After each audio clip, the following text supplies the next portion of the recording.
Ngicabanga ukuthi ke sesishayile isikhathi njengamanje sokuthi lento lama hemhem ngesilungu ke bathi ama hearsays.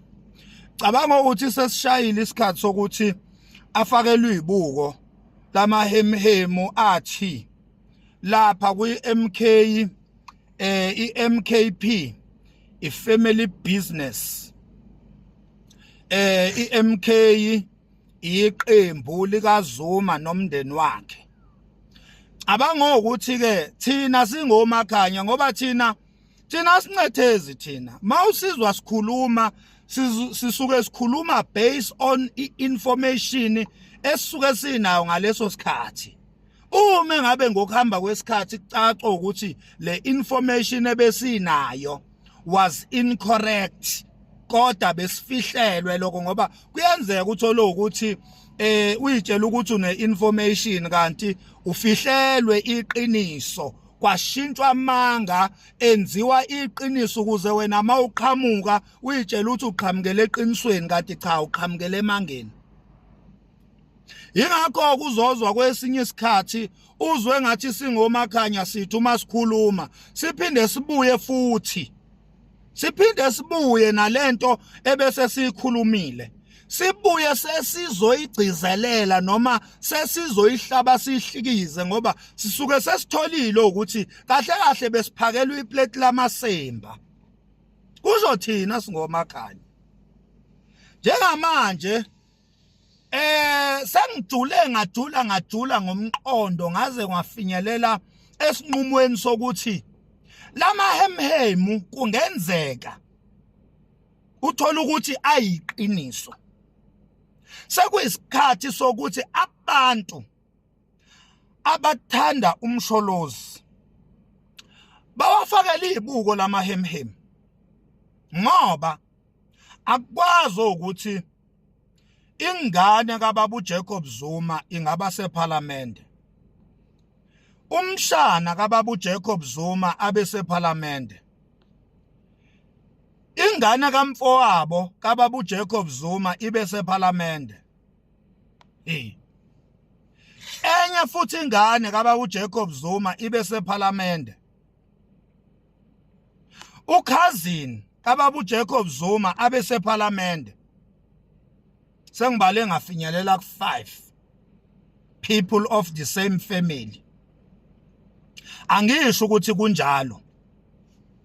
Ngithi mina ake kusondelwe kakhulu manje ake kufakwe izibuko keyibhekwe le ndaba ukuthi iqiniso kangakanani lento yokuthi izihlobo zika baba izona ezigcwele lapha eParliament.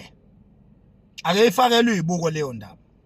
Ngoba asikwazi ukuqhubeka silandele iqembu eliholwa ngenepotism.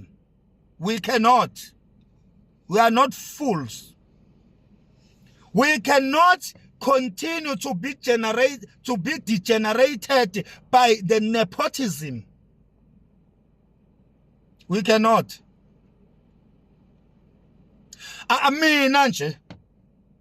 Mina nje singomakhanya sithi uma sike sathola ukuthi MK party ngempela lapha ya eParliament nasezikhundleni eziphezulu kungena izihlobo nabashana nezingane zika baba umsholozi.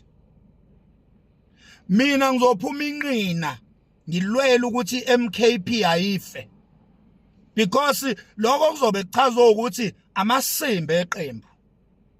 Kusho thina ke singomakhanya njengamanje. Okwamanje sithi ake kuhlolwe, ake kubhekwe.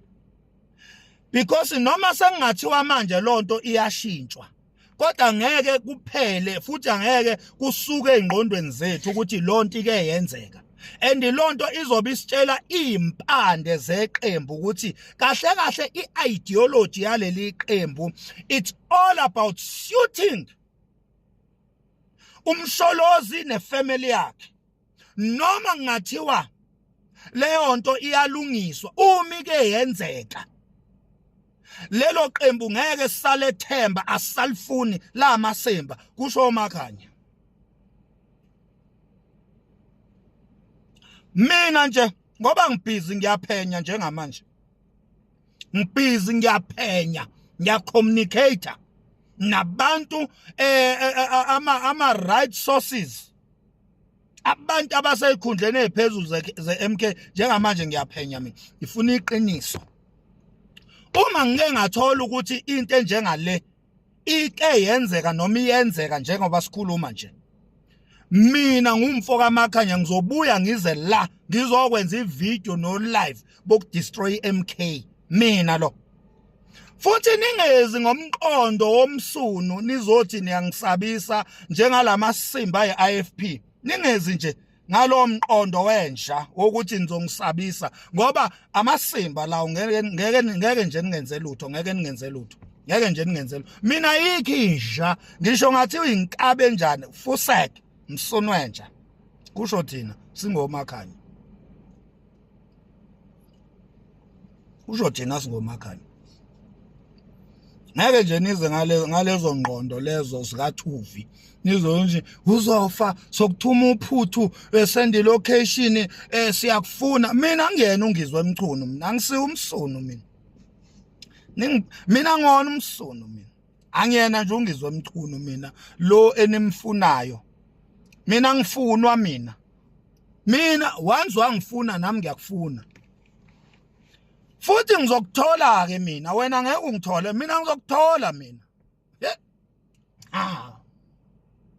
So iloko ke bakwethu bengifuna ukusho ukuthi ake iphenywe le ndaba ye-MK, ake iphenywe ngoba asikwazi ukulandela umsunu si-investe inhliziyo zethu, si-investe nezimali zethu njengoba idayisa nje ikipa. Azikho ikipa ze-MK zamahala. Irigale nje ye-MK yamahala ayikho, yonke iyadayisa. Kuyabiza ukuba i-MK member ngoba kumele ushaye iphakethe uma uyi-MK member. Asikwazi ukuphinde futhi senziwe ingcili, asikwazi ukuphinde sivume ukwenziwa ingcili ngoba naku kuthiwa silandela ubaba etoilet. Uma ngabe nje sidakelwa ubaba umsholozi, ubaba ebhoshi